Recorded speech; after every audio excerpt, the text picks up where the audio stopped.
com um convidado no nosso estúdio, o vice-governador de São Paulo, Felício Ramute, que está aqui para falar conosco sobre transporte, sobre segurança e sobre política também, já que a gente gosta muito disso aqui no Jornal Gente. Governador, obrigada por ter vindo e já a gente bate um bom papo com o senhor. Seja bem-vindo, hein? Obrigado, Thaís. Um prazer. Nós podemos falar essa manhã de vários temas. Eu, Pedro aqui, né? Também cumprimentar a Sônia e o Cláudio que nos acompanham. Estou aqui à disposição de vocês. Ótimo. Vamos começar falando sobre transporte, então. Mas antes eu vou chamar a repórter Mayra de Jaimo, porque ela tem informações importantes sobre a proposta, o projeto do governo do estado de São Paulo de mudar a forma de funcionamento das linhas de trem e metrô com concessões à vista nessa semana. Mayra de Jaimo, bom dia. O que é que vai acontecer?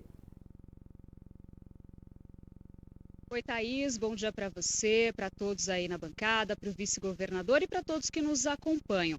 Pois é, então o leilão vai acontecer na próxima sexta-feira, leilão para concessão das linhas 11 Coral, 12 Safira e 13 Jade da CPTM. Esse leilão, inclusive, faz parte do lote Alto Tietê e prevê um investimento de 14 bilhões e 300 milhões de reais ao longo de 25 anos.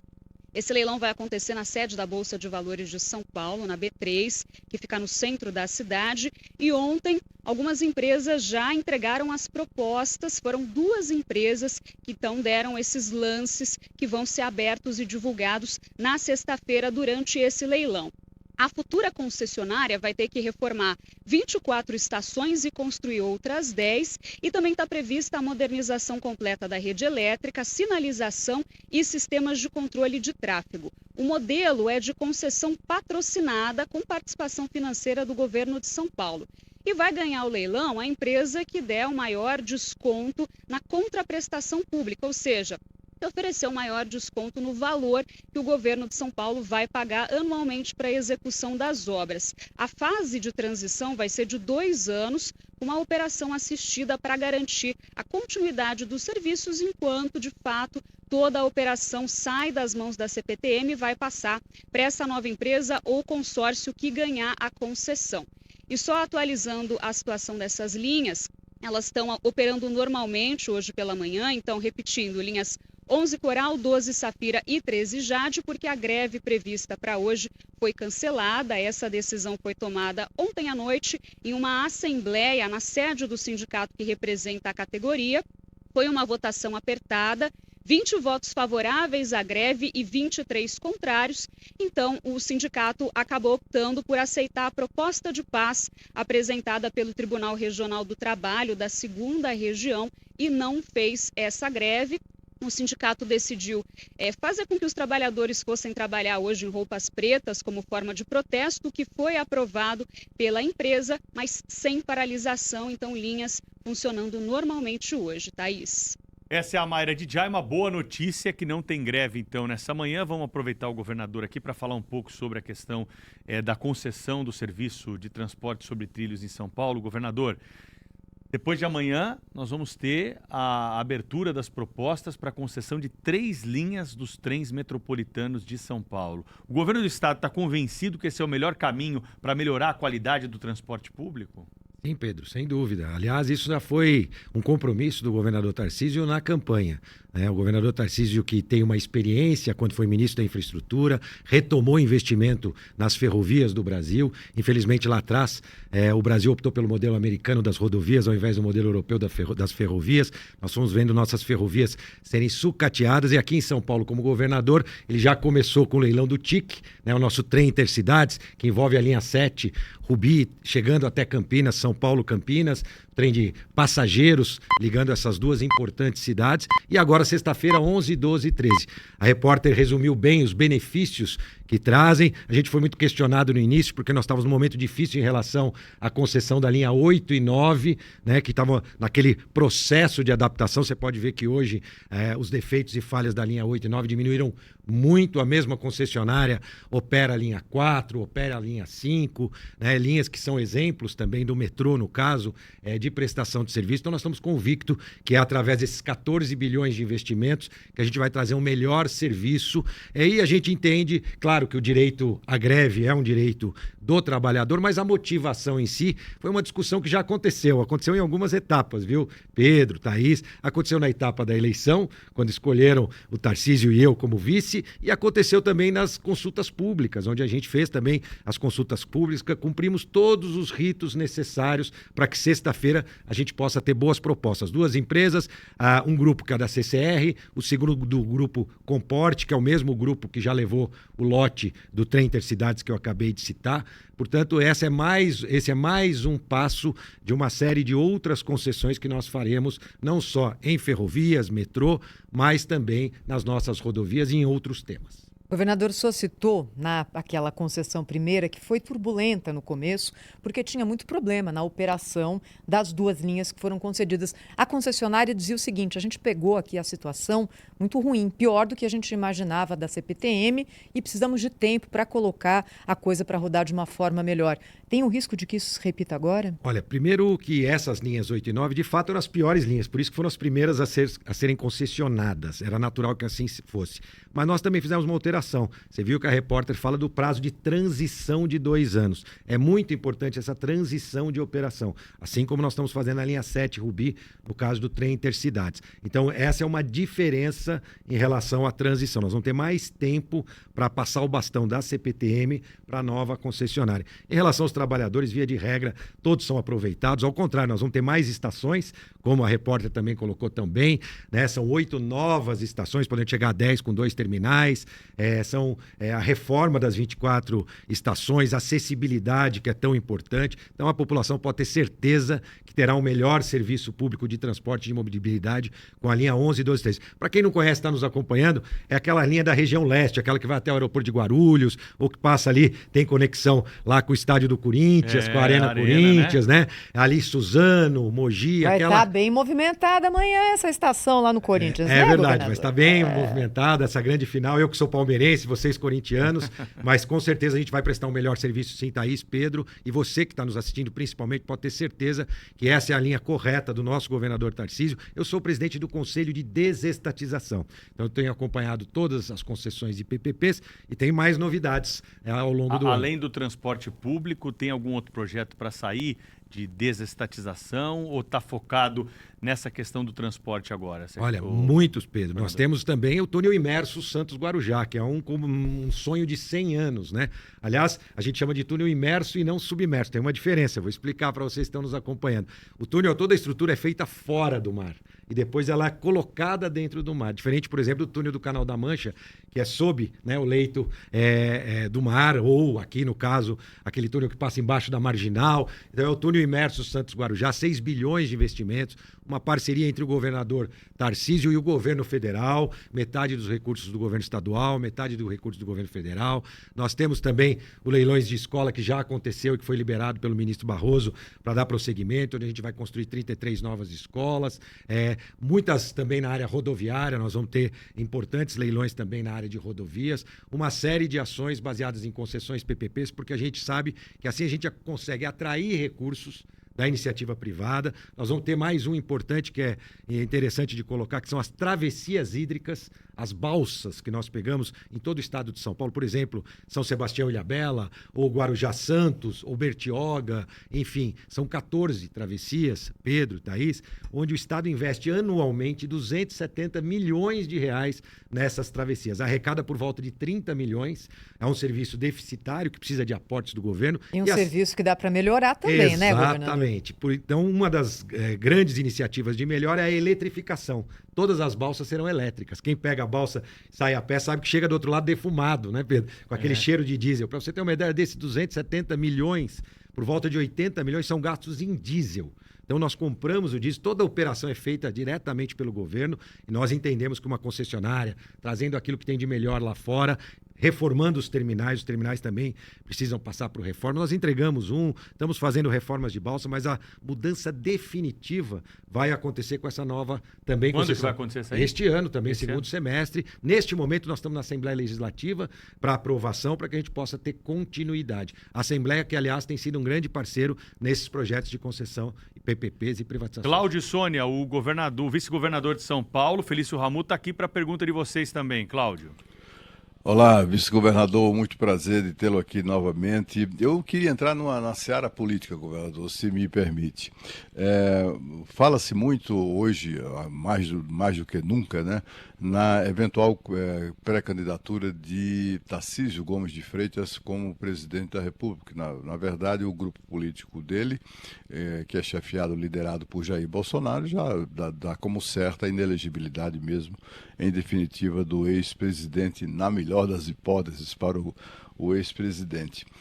E com isso deflagra-se um processo sucessório em São Paulo. O senhor é o vice-governador, né? Digamos assim, um nome natural, a opção natural do grupo político de Tarcísio para se candidatar ao posto de titular do governo do estado de São Paulo. Mas aí o secretário Gilberto Kassab já entrou no ônibus, sentou na janela da frente e disse: epa, se o Tarcísio não for candidato, eu que serei.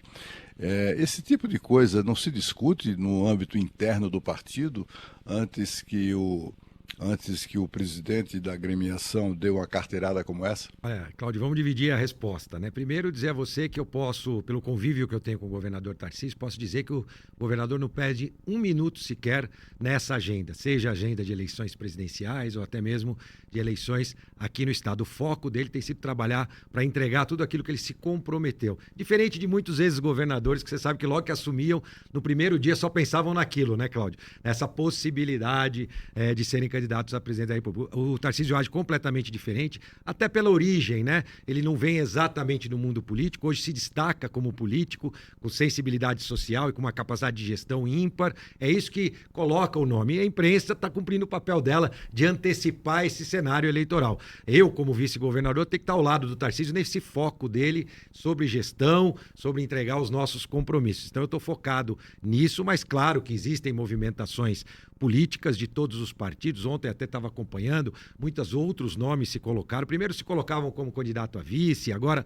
também se colocando como candidatos ao governo, eventualmente. Eu acho que é muito cedo para essa discussão, mas é natural, né? Eu estou dentro do governo, eu sou o vice-governador, Tarcísio governador. O mundo político também tem que se mexer. Se eu estivesse, né, em outra posição hoje, pleiteando uma evolução na minha carreira política, eu também estava buscando candidatura.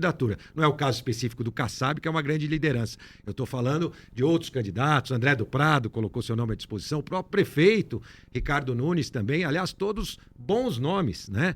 Também o Ricardo Salles, do Novo, também coloca seu nome à disposição para candidato a governador. E o nosso presidente Kassab, que, aliás, poderia pleitear qualquer cargo pela experiência que ele tem como ministro, como prefeito da cidade de São Paulo, como deputado. Ele pode pleitear qualquer cargo, é natural que isso aconteça dentro do PSD, e eu, junto com o Kassab, tenho uma relação bastante tranquila. Muita gente acredita que uma pré-colocação dessa do Kassab pode criar algum tipo de constrangimento entre eu e ele. Muito pelo contrário, a nossa relação é muito boa.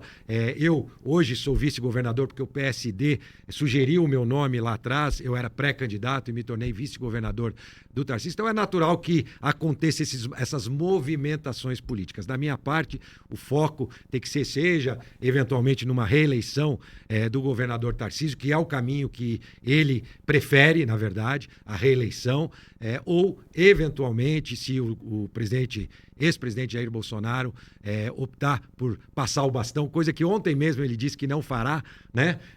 Numa entrevista, num podcast, aliás, anteontem, em conjunto com o governador Tarcísio. Então o foco é a reeleição do governador Tarcísio e o nosso ex-presidente Jair Bolsonaro permanecendo como nosso pré-candidato hoje à presidência.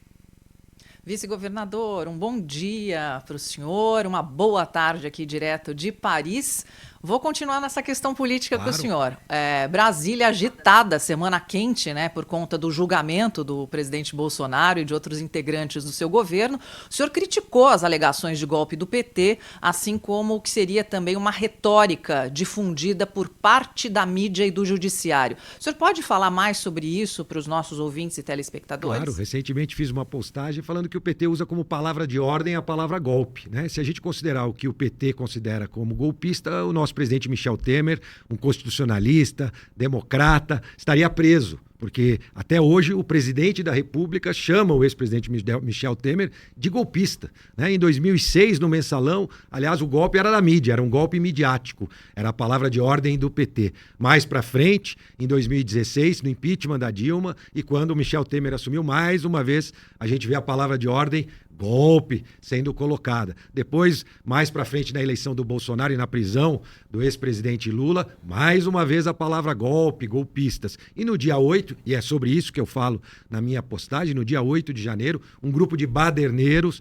sim, que talvez tivesse uma pequena minoria de pessoas ali pensando em algum tipo de movimento antidemocrático, mas todos, na verdade, ali manifestando sua insatisfação com o resultado da eleição, e ali tiveram aquela ação que, na minha opinião, é lamentável, é triste de ver patrimônio público sendo depredado. Defendo, sim, que sejam punidos na exata proporção dos seus atos. Agora, querer associar 100% daquelas pessoas que, por exemplo, tiveram aquela ação no dia 8 a golpistas, eu acho que é forçar muito a barra em relação ao comprometimento desses, e a consequência disso são as penas que a gente vê altíssimas para aquelas pessoas.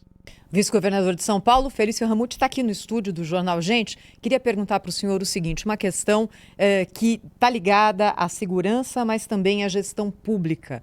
O governo Tarcísio tem a proposta de retirar a sede do governo do estado do Morumbi e transferi-la para o centro, para melhorar a circulação naquele local e aumentar a segurança do centro da cidade. Em que pé que está isso, governador? Está andando? Muito bem, aliás, é um leilão previsto também para esse ano, complementando a pergunta do Pedro, né, de outros leilões, e a região central já passou por uma transformação. Quem vive na região central, quem usa para turismo, para comércio, tá aí, já vê a diferença. Eu a cada 15 dias atendo na região central, porque o governador também me deu a missão de cuidar da cena aberta de uso, conhecida por todos como Cracolândia. Eu evito chamar de Cracolândia, porque as pessoas não estão lá para se divertir num parque de diversões, numa Disneylândia do crack. Eles estão lá porque estão numa situação de vulnerabilidade e precisam do apoio do governo. E o projeto do novo centro administrativo é muito importante nessa série de ações do governo do estado, do que a gente chama de intervenções humanas, né, que é essa que estão relacionadas ao meu trabalho, tratamento para aqueles que precisam, acolhimento, internações quando necessário, e a intervenção urbana, que é esse grande projeto que vai trazer 20 mil servidores do estado, que estão espalhados hoje em mais de 40 prédios, para o Campos Elíseos, ali na frente do Palácio dos Campos Elíseos, uma grande esplanada. O nosso secretário Afif, que tem essa missão deste projeto especificamente, já terminamos a etapa de audiência pública, o edital será publicado agora no início do segundo semestre, e o leilão ainda esse ano. Um investimento de por volta de 5 bilhões de reais na construção dos prédios, mas também não é só a construção. A empresa vai ter que construir o prédio, fazer os serviços de manutenção, serviços de segurança e de zeladoria dos prédios. Hoje imagina que nós temos 40 contratos diferentes, cada prédio com seu serviço de manutenção. Agora, você tocou nesse tema tão importante de segurança, e o centro avançou muito com uma queda expressiva de roubos, furtos. Aliás, o estado de São Paulo, né? Muito se falou há alguns meses atrás de uma crise na segurança pública, o que eu obviamente não concordo. O índice de homicídios do estado de São Paulo hoje é o menor da série histórica, 5,9 por 100 mil habitantes. Agora, governador, está tendo muito assalto, né? Então, roubos... Dia sim, dia também, a gente conta casos Inclusive, aqui no Jornal hoje, Gente. né, tem um aí que está sendo noticiado, o senhor deve ter visto, em Suzano, uma mulher que parou o carro na porta da casa dela, ela não tem o portão eletrônico, teve que descer para abrir o portão, e foi colocou o carro dentro de casa, foi abordado por um covarde, um criminoso que deveria estar preso e deveria ficar muito tempo preso, porque atirou de uma forma cruel, justamente porque a mulher gritou. Ela se assustou. natural, né? Qualquer um tem uma reação como essa. E ele, sem dó, atirou justamente porque tem a certeza da impunidade como tantos outros bandidos. A polícia outro dia prendeu menores envolvidos no caso da vice-cônsul, que aliás hoje teve alta, vice-cônsul da Colômbia, caso que o jornal Gente trouxe em primeira mão, que estavam fazendo o programa lá da polícia justamente naquele dia. Ou seja, teve o caso do motociclista, que também foi abordado. Não está demais isso aí? O que o governo do estado pode fazer? É bater na porta do Tribunal de Justiça, da Câmara dos Deputados, tem que mudar a lei, tem que mudar a interpretação. O que o governo pode fazer? E também policiamento, né? Porque senão a gente fica só terceirizando responsabilidade, né? Vamos lá. Pedro, na verdade, o que a gente tem são os melhores indicadores de roubos, de furtos e de homicídio, mas a sensação de segurança é exatamente isso que você coloca, é cada vez pior, parece. Até por conta dos celulares, né? Você filmar as câmeras que hoje estão espalhadas. Aliás, um grande projeto na cidade de São Paulo do Smart Sampa tem auxiliado muito na queda também desses indicadores de criminalidade, mas vem essa questão da sensação de segurança, porque todo evento hoje é filmado, né?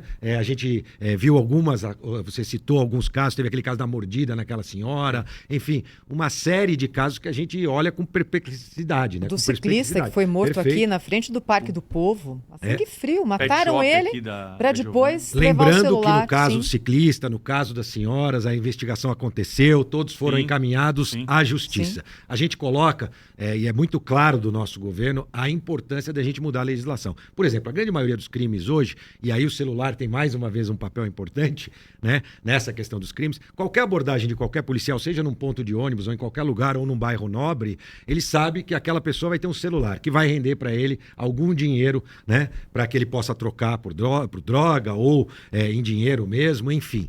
E essa questão do celular, você citou o crime de receptação. Então a gente tem, por exemplo, recentemente algumas operações que foram feitas. A última prendeu 10 mil celulares roubados na região central, na Rua dos Guaianazes. É um trabalho que eu faço no centro. Todo mundo sabe que a Rua dos Guaianazes, ali tem receptação de celular roubado. A polícia atua, prende. Você me conta depois, Pedro Trais, se já viu algum receptador que permanece na cadeia. É um crime de baixo potencial ofensivo e, portanto, ele não cumpre pena nenhuma na cadeia. E claro que ele alimenta uma cadeia, sim, de fornecimento. Alguém que rouba, que aquele caso, por exemplo, do ciclista que atira, se foi intencionalmente ou não, matou, né, aquele ciclista, e depois ele vai vender esse celular para alguém. A gente viu aqui a Maninha, né, que era uma das receptadoras. Paraisópolis. E aí a população olha e fala, nossa, vocês não estão vendo que o receptador está atuando ali na Rua Guaianazes? Não só estamos vendo, como já prendemos esse receptador ou os receptadores algumas vezes. E quando a gente precisa de uma ordem judicial, que foi o caso dos 10 mil, aliás, um grande trabalho da Polícia Civil, eles guardavam num prédio residencial, Thaís. E aí, para você conseguir uma ordem, você tem que dizer qual é o apartamento que está. Não basta você dizer que você quer entrar no prédio. Você tem que dizer o apartamento. Então, o trabalho de investigação é fundamental. A polícia vem avançando. É muito claro a opinião do governador Tarcísio, a minha opinião, do nosso secretário Derrite.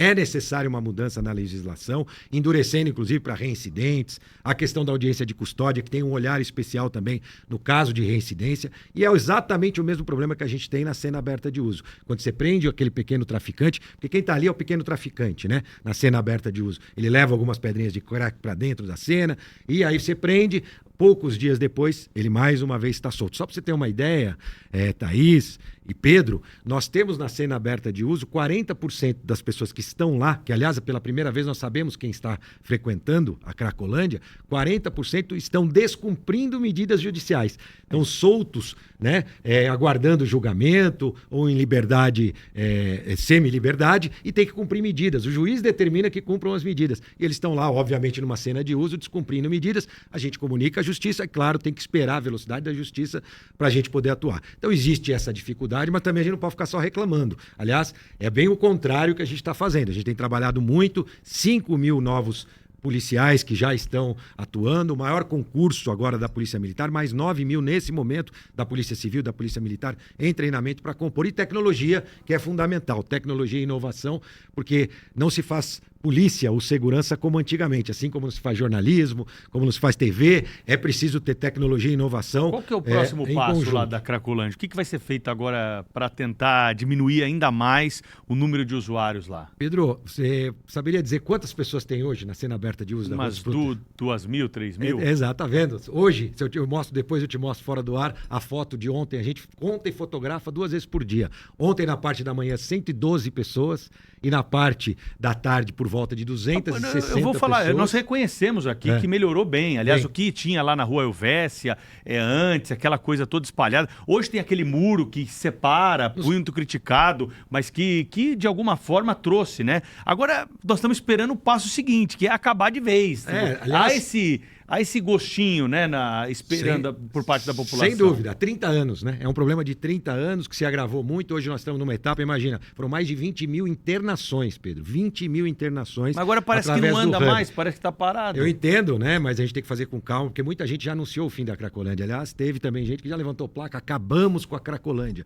Isso a gente tem que fazer com muita responsabilidade e no tempo para fazer do jeito certo. Eu acompanho essas operações, entendo. Agora, eu posso dizer que os efeitos que atrapalhavam, por exemplo, o comércio da Santa Efigênia. Aliás, conheço todas as associações de comerciantes, eu fui comerciante e atuo ali com o pessoal da Santa Efigênia, seu Mário nas ruas das motos, eu frequentemente me reúno com eles e o impacto negativo fruto daquela ação que tinha mais de 2.000, 3.000 pessoas quase, eles diminuíram muito ou quase acabaram. Mas a gente tem como desejo, claro, poder oferecer cuidados, tratamentos para aquelas pessoas e continuar fazendo com que o centro seja um centro assistido e vigiado e seguro para aqueles que frequentam e fazem turismo. Então, calma, eu entendo essa ansiedade não só dos jornalistas, mas também da população que vive lá. Veja, ao lado da cena aberta de hoje, nós temos um conjunto habitacional. Olha como essas pessoas sofrem ali para sair das suas casas. Sim. E eu me reúno também com o síndico lá. Então a gente está trabalhando com cuidado para fazer do jeito certo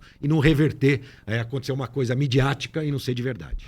Vice-governador de São Paulo, Felício Ramute, que esteve com a gente aqui hoje no estúdio do Jornal Gente, falando sobre política, falando sobre segurança, sobre transporte, as questões que movimentam a gestão pública e também o mundo político. Governador, obrigada, hein? Seja sempre muito bem-vindo aqui ao nosso estúdio. Até uma próxima. Eu que agradeço a oportunidade, um prazer estar aqui com vocês e com a audiência.